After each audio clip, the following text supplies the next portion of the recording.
Jornalismo, crítica e diversidade. Programa Fora da Curva. A gente fala o que a maioria cala.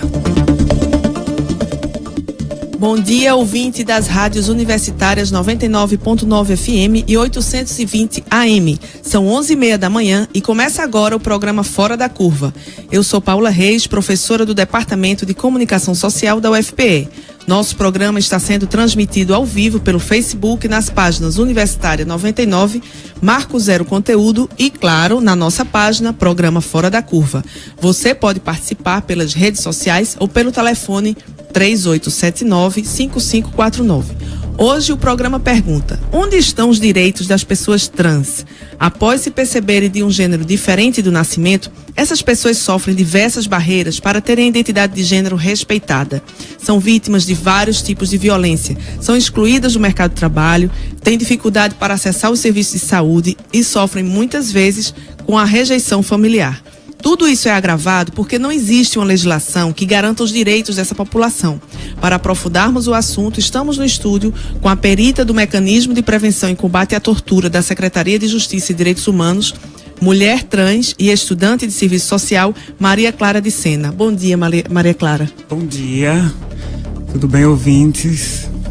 E também estamos com o promotor de justiça, membro da Comissão de Direitos LGBT do Ministério Público, Maxwell Vignoli. Bom dia, Maxwell. Bom dia, bom dia.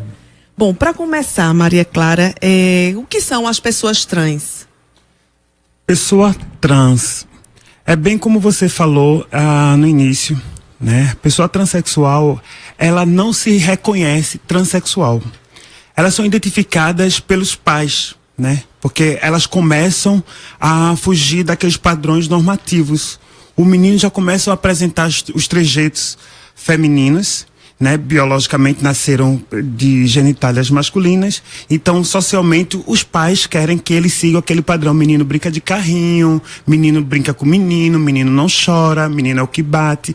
E com os homens transexuais que transitam de um gênero para outro, também quem identificam são os pais, ainda na infância, né? Quando estão dando os primeiros passos, reconhecendo a fala, os meninos vão tendo uma tendência mais feminina e os meninos transexuais vão tendo uma tendência mais masculina, o que foge do que foi designado socialmente através do biológico.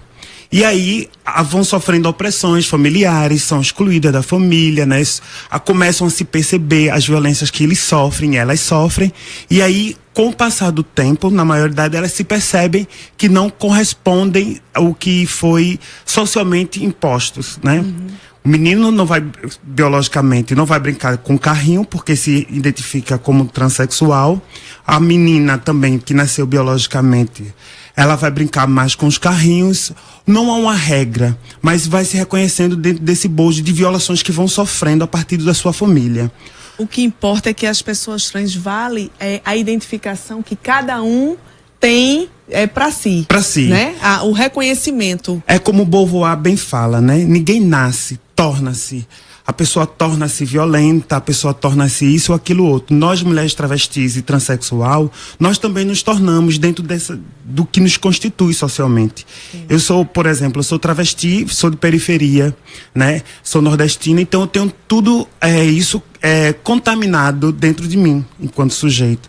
E aí, a minha transexualidade, eu fui me percebendo dentro desse bojo. E eu fui vendo também que as outras meninas passam pelo mesmo processo que eu passei. Violação dentro de casa, são excluídas da escola, são excluídas do meio social. E o que a gente percebe é justamente isso.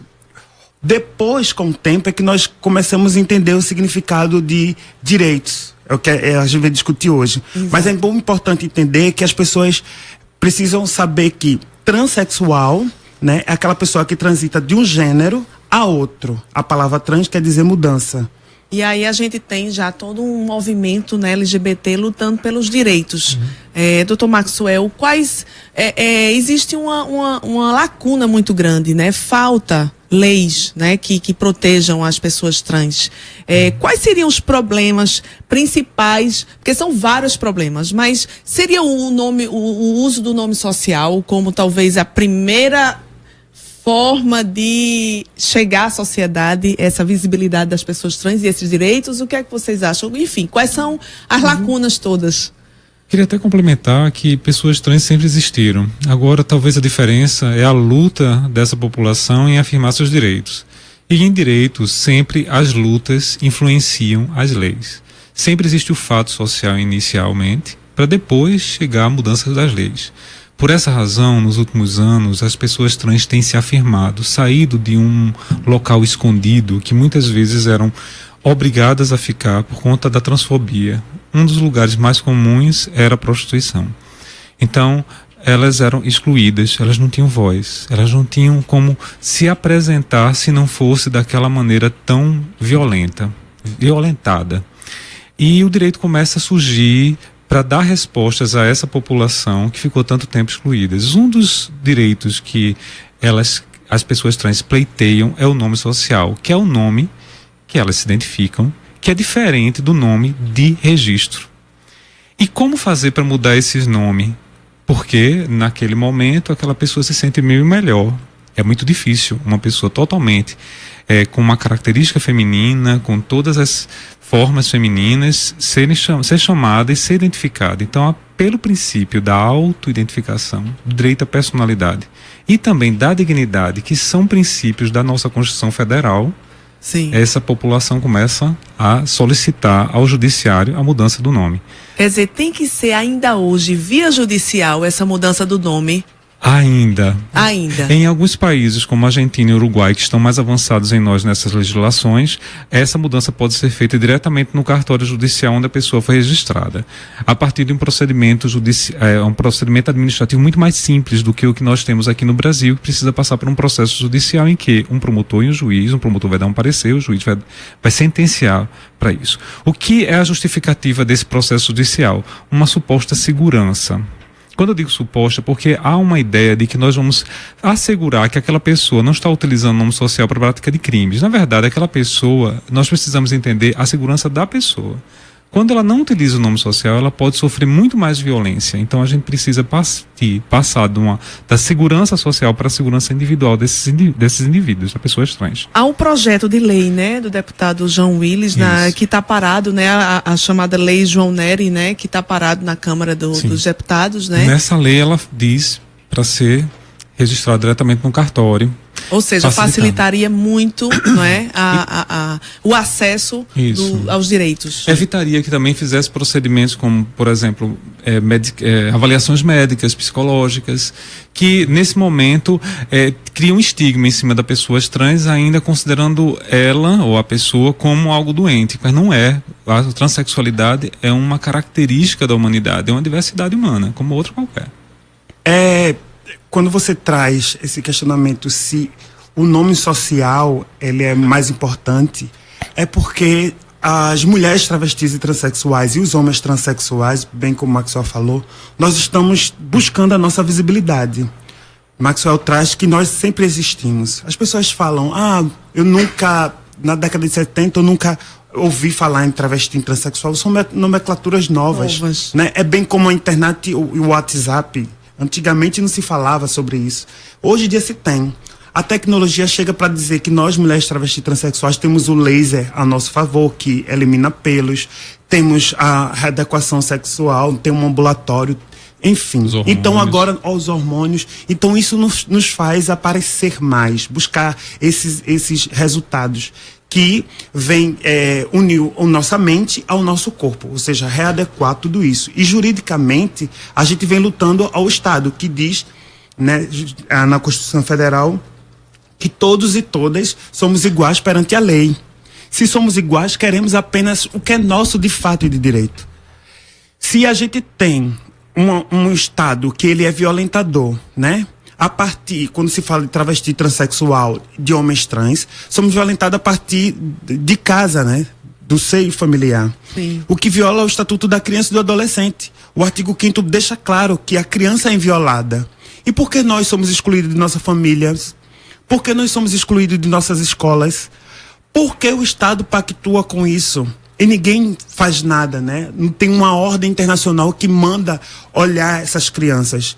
Que situações essas crianças estão passando? A gente vê nas ruas hoje crianças já que são transexuais, abandonadas só por serem transexuais, vivem em situação de rua. Cadê os direitos? Né? As pessoas só querem olhar se eles são reprodutores ou não, o que viola todas as leis, todas as garantias de direitos básicos. Sobre isso, Maria Clara, nós fomos ouvir, nós escolhemos depoimentos de pessoas trans e a falta de leis foi destacada pela mulher trans Verônica Valente, que é estudante de psicologia da UFPE. Vamos ouvi-la.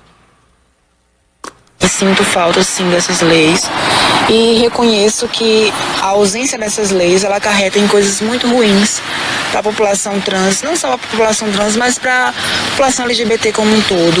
Mas eu venho aqui falar do meu lugar enquanto mulher trans e também posso falar pelos meninos, pelos homens trans, porque a população trans, como a gente vem vendo nos últimos tempos, de certa forma talvez seja a população mais vulnerável a esse tipo de violência hoje em dia, como a gente viu recentemente o caso de Dandara lá no Ceará. Então, venho aqui falar da sensação de terror que nós temos ao sair de casa, o medo que nós temos de nos tornarmos estatística, apenas mais um número dessa violência tão brutal. Venho aqui também falar desses empecilhos, sabe? Porque a gente sabe que tem projetos de lei que tramitam para proteger a população LGBT, mas a gente sabe que tem poderes maiores, interesses maiores, esse jogo de poder absurdo que nos nega esse direito de vida, nos nega esse direito de segurança que é básico. Inclusive o caso Dandara, né, é bom para situar o ouvinte que a Verônica falou, aconteceu em Fortaleza, né, foi um crime bárbaro de espancamento em plena rua de Fortaleza, né, e depois com o assassinato de Dandara dos Santos, 42 anos. Só depois de alguns dias, inclusive foi filmado esse espancamento, né? Depois de alguns dias é que houve uma providência da polícia para enfim, haver uma investigação, né? Quer dizer, essa exclusão total, inclusive dos serviços básicos de proteção, né?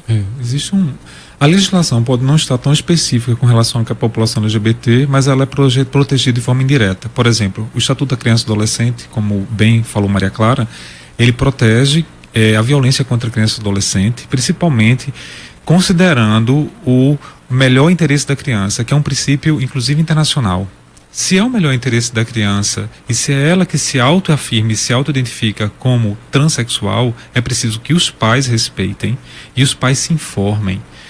Antes de fazer uma agressão ou de violentar uma criança por conta da sua condição de transexual, ele precisa se informar sobre a transexualidade e não violentar, punir, maltratar, abandonar a criança, que é expulsão de casa, abandono material, porque nesse caso ele está praticando alguns crimes e ele precisa ficar advertido disso. Assim como dentro das escolas, pelo princípio do apreço à tolerância que é previsto na Lei de Diretrizes de Base da Educação, também inclui que nas escolas as pessoas trans, os alunos e estudantes trans precisam ser respeitados. Tanto que agora começaram a estabelecer algumas regras institucionais, o que a gente chama de administrativas. Por exemplo, no Ministério Público de Pernambuco também tem uma portaria que nós, servidores e membros do Ministério Público, precisamos respeitar o nome trans de todas as pessoas e o uso do banheiro de identificação dentro dos espaços do Ministério Público. Assim como na Secretaria de Educação do Estado, hoje em dia,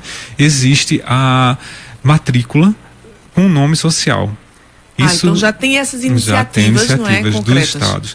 Essas legislações, vamos dizer assim, regulamentações internas de cada órgão suprem essa ausência de uma lei maior que possa alcançar todas as pessoas. Elas vão mudando, foi assim que aconteceu em vários grupos sociais. As mulheres também passaram por esse aspecto, foram resolvendo situações específicas para depois criar uma legislação macro. Agora existem instrumentos internacionais, como os princípios de Yogyakarta, a princípio das Nações Unidas, chamado Livres e Iguais, que é uma cartilha de norte dos instrumentos internacionais para os países para combater a LGBTfobia. Agora, a mídia. Você quer comentar alguma coisa? Sim, eu quero só dar um adendo para... Porque se a gente tem uma Constituição que, se você ler e interpretar ela, você vai ver que contempla todas as pessoas, né? Quando ela fala de preconceito, ela abrange muita coisa. Preconceito já está... Eu acho que se você consegue interpretar um texto, você sabe que preconceito é muito amplo. Se você diz que todos e todas somos iguais, é amplo, né? O que falta é quem está na ponta ter essa sensibilidade e entender que brasileiro e estrangeiro ele também está protegido. E por que nós, travestis e transexuais, não somos contemplados com essa lei que já é clara, é óbvia, né? A gente não está falando de uma palavra que está em chinês. É uma palavra que está dizendo que nenhuma pessoa será violada. E quando a gente fala da situação de Dandara, né, a gente vê em vídeo que ela foi violentada por adolescentes, né? Por adolescentes que receberam informações dentro da sua casa que ele não tem o direito de chegar em casa apanhado, mas sim de bater. São adolescentes que receberam informações dentro de sua casa que para ser forte ele tem que bater e não chorar. Que homem é aquele que estrupa, é homem aquele que violenta, que também foge o estatuto da criança e do adolescente. Quando a gente leva isso para a situação de Dandara, é mais um agravante, né? Que Dandara foi violentada dentro de uma comunidade, as pessoas pactuam com isso, aquilo, filmando, né? Compartilhando. Tem pessoas que dizem, isso foi um corretivo, isso foi bom, né? A gente vê o quanto a mídia distorce. Eu assisti também uma reportagem de um apresentador do Ceará, falando que tentando justificar o porquê daquela agressão, dizendo que Dandara tinha contaminado um traficante com HIV, por isso que aconteceu aquela agressão. Um apresentador. O que acontece? Esse apresentador também, ele tem a mente atrofiada pelo que ele recebe de fora para dentro, né? Então a gente tem que ter atenção quem está ofertando essas falas de ódio. Sim. A gente vê parlamentares aí que recebem dinheiro de Estado para garantir as nossas leis, efetivar nossas leis contra preconceito, violações de direitos humanos, acabar com as torturas, enfim. E são eles que dizem às pessoas que têm que morrer, que são os condenados e que são salvos. Eu trabalho dentro do sistema prisional. E dentro do sistema prisional, as pessoas travestis e transexuais, elas ficam no pavilhão conhecido como amaldiçoados, né? E quem diz quem é abençoado e quem é amaldiçoado? Dandara, certamente, se ela não morresse na rua, ela seria presa. Eles iam usar de algum argumento que, consequentemente, ela ia parar para dentro desse pavilhão amaldiçoado. Então, ela morreria lá dentro do sistema prisional. Enfim. Quer dizer, a cultura machista, opressora, né, no segmento das pessoas trans, ela ainda é mais, talvez, cruel, mais discriminatória, enfim. Sim, a Constituição Federal, no artigo 3º, diz que nos princípios do nosso país é o respeito e a proteção contra qualquer tipo de preconceito. E isso é preconceito. Sim. E é preciso que a gente reflita que se a gente aplicasse a Constituição só nesse dispositivo, e os parlamentares, eles estão jurando sobre a Constituição, eles não estão jurando sobre qualquer outro livro, mesmo que seja sagrado, ele está jurando, ele está prestando um serviço para todas as pessoas, inclusive um serviço que, se for cristão, deveria incluir também as pessoas que são excluídas, assim como fez Jesus. Uhum. Muitas vezes essa má interpretação que se faz da Bíblia pode levar a um prejuízo a essas pessoas e um descumprimento à Constituição Federal, instrumento que os parlamentares juraram. Sim. Isso é muito problemático. A gente entrou um pouco já na questão da mídia. Maria Clara, você citou aí já o caso de Dandara, né? Como é que esse repórter se referiu a essa situação. Como é que vocês analisam? Acham que a grande mídia, a mídia privada, ela está avançando, ainda não muito, ainda está muito preconceituosa? O que é que vocês acham? Tem um pouco de tudo? Ou está mais para um lado? O que é que vocês acham? Alguns programas estão apresentando de forma muito interessante a temática, mesmo que em alguns momentos eles trazem alguns equívocos, mas é importante que seja visibilizado. Eu acredito que a mídia ela tem mostrado mais a luta, porque é uma luta importante. Sim. Nós tivemos um momento de luta das mulheres, no século XIX, nós tivemos o início do vínculo, nós tivemos a luta das crianças, da pessoa com deficiência, dos idosos, nós estamos chegando agora na luta da população LGBT, principalmente a pessoas trans. Mas, por outro lado, existe uma mídia que precisa se refletir sobre a questão do conteúdo do código de ética, no que ele se refere à questão de trazer um conteúdo educativo, informativo para a população. Ela precisa mudar em alguns textos, sim. O que você acha, Maria? Eu acho, do meu ponto de vista, que o nosso país ele é dividido em teoria e prática, né? A gente vê que a lei ela é uma teoria e a prática é a violação da lei. As pessoas hoje, elas não respeitam a polícia, ela tem medo da polícia, porque a polícia ela é despreparada. E eu falo isso porque as meninas travestis e transexuais, eu falo da população que é mais fora do armário, porque os homens trans são invisíveis pela perfeição que eles ficam, né? Os homens trans. Não é assim que precisam de garantia, precisam disso, mas as mulheres travestis e transexuais, falando da segurança pública, são as que ficam mais vulneráveis. Até porque representam um universo feminino que é um universo frágil. É a mulherzinha, né? Que deixou de ser o homem para ser a mulherzinha, fica mais já nesse lugar. Já é o universo que é perseguido pelo machismo, né? E assim, elas ficam nessa vulnerabilidade. E aí elas sofrem todas as violações, né? E a mídia, quando vai atrás dessas mulheres, né? A gente vê essa mídia falida que quando conseguem depoimento dessas meninas em situações de que elas não foram nem sentenciadas, nem julgadas pela lei, elas já são condenadas socialmente. Sim. Porque a gente vê a mídia dizendo, olha a roupinha, olha o jeitinho dela, olha isso aqui, sabe? Isso é muito comum nos programas policialescos, né? Policialesco. Já uma condenação ali na TV. É isso. Na imagem. E aí, quando a gente vai para as leis que regem o sistema prisional, o sistema de garantia, ele condena isso porque a pessoa não pode ser julgada, né? Ela tem que passar por um processo judicial.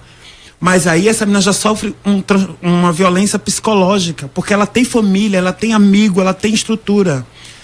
E aí a gente vê o que a mídia vende. A mídia vende o que as pessoas querem comprar. Por quê? Se esse programa a gente vê dados alarmantes de pessoas que assistem ele e na hora do almoço levam um prato do almoço para ver esse programa, que muitas vezes falam coisas completamente distorcidas social, né? Mostra apenas o negro sendo preso, a travesti sendo a chacota. Mas as pessoas, se a mídia oferecesse um programa de melhor qualidade, as pessoas iam querer.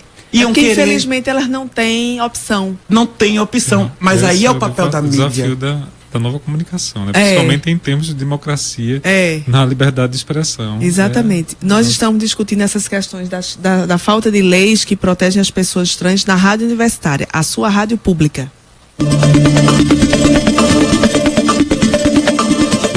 Fora da Curva. Jornalismo, crítica e diversidade.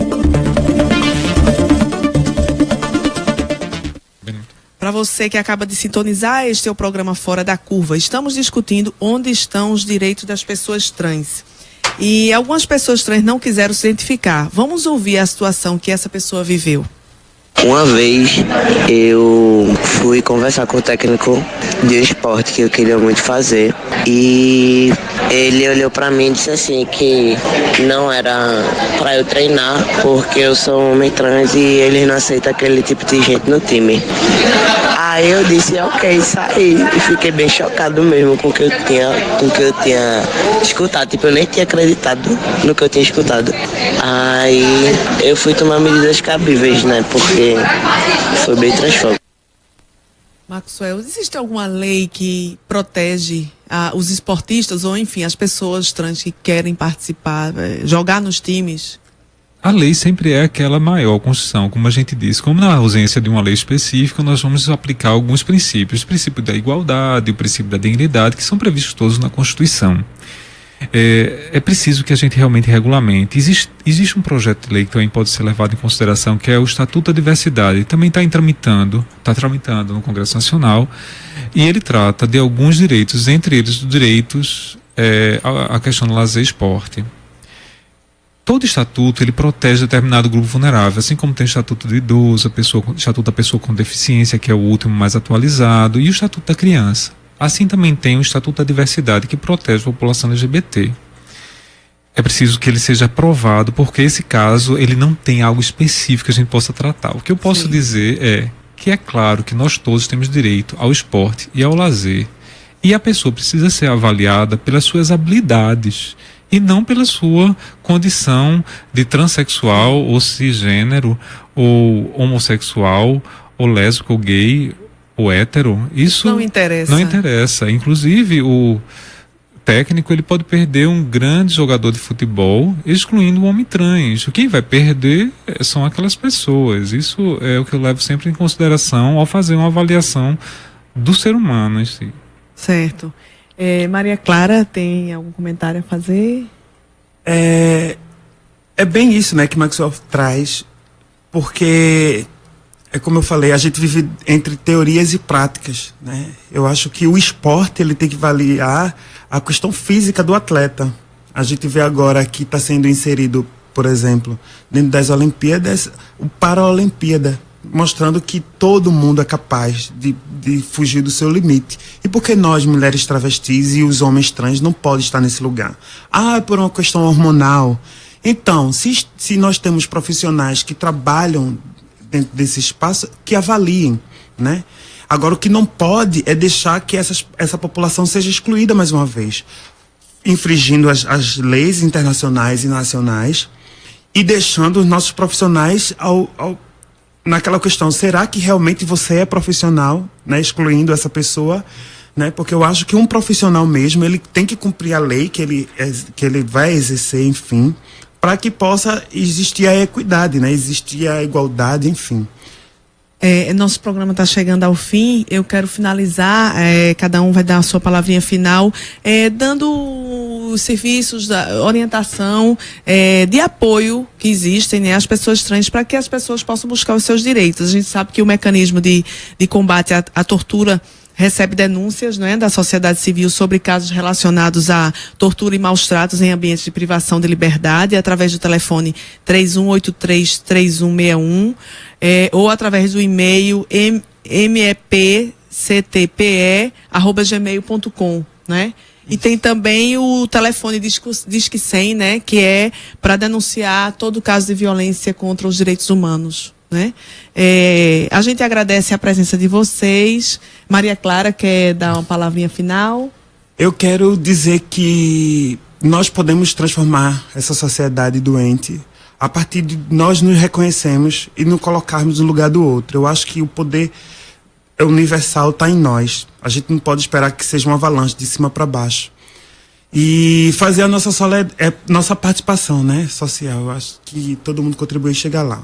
Obrigada, Maria Clara. Eu queria falar a todas as pessoas trans que estão em casa, que o rádio chega até em casa, né? E eu gostaria que elas entendessem, eles ou elas, entendessem que nós estamos lutando, que elas não estão sós, elas não estão sozinhas, nós estamos tentando e buscando sempre isso, e que se ela pensar em qualquer besteira em casa, nunca pense em tirar a vida, como muitas acontecem.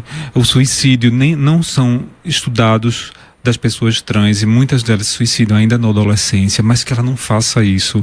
Ela busque todos os serviços de proteção, principalmente os centros de cidadania LGBT que existem no município, no estado, e busque todo esse contato para poder sair dessa. A gente está lutando, e um dia a gente vai perceber que uma sociedade, ela não vai ser avaliada pela pele das pessoas, de como ela realmente se veste, se porta, se comporta, mas sim pela essência de cada um.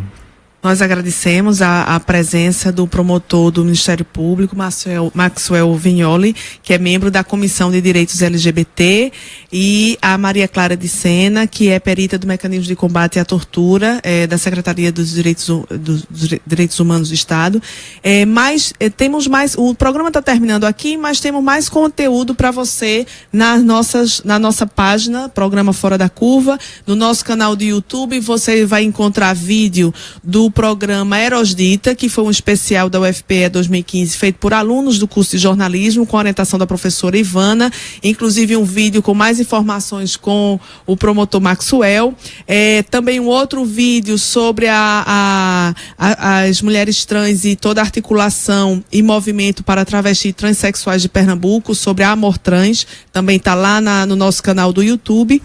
E o programa Fora da Curva é realizado a cada dia da semana, por um grupo bem diferente e afinado. Bem afinado. A diversidade aqui começa desde a produção do programa. A produção de hoje foi realizada por mim, Paula Reis, e pelos alunos de jornalismo da UFPE, Ed Rodrigues, Flávio Oliveira, Arthur Rodrigues e Rafael Melo, que ficaram nas redes sociais também, e pelos alunos de Rádio TV Internet, Iveson Henrique e Joyce Tailane. Os trabalhos técnicos foram de Marco Antônio e Felipe Peixoto. Você pode enviar sugestão de pauta e comentários para o e-mail programa fora da curva @gmail.com. O programa Fora da Curva é uma realização do Departamento de Comunicação Social da UFPE, com o apoio do Núcleo de Rádio e TV Universitárias, do Departamento de Sociologia, em parceria com Marco Zero Conteúdo, Centro de Cultura Luiz Freire, Centro das Mulheres do Cabo, Centro Sabiá, Terral Coletivo de Comunicação Popular e Mirim Brasil. Esta foi a edição do dia 22 de março de 2017. Lembramos que a equipe de hoje vai estar de volta na próxima quarta-feira. E amanhã você fica com a apresentação de Eduarda Rocha discutindo o tema: afinal, por que estão mudando as leis da cidade do Recife sem ninguém saber? Este programa fica disponível na página do facebook.com, programa Fora da Curva. Fora da Curva, seu programa de jornalismo, crítica e diversidade. A gente fala o que a maioria cala. Boa tarde. Fora da Curva. A gente fala o que a maioria cala.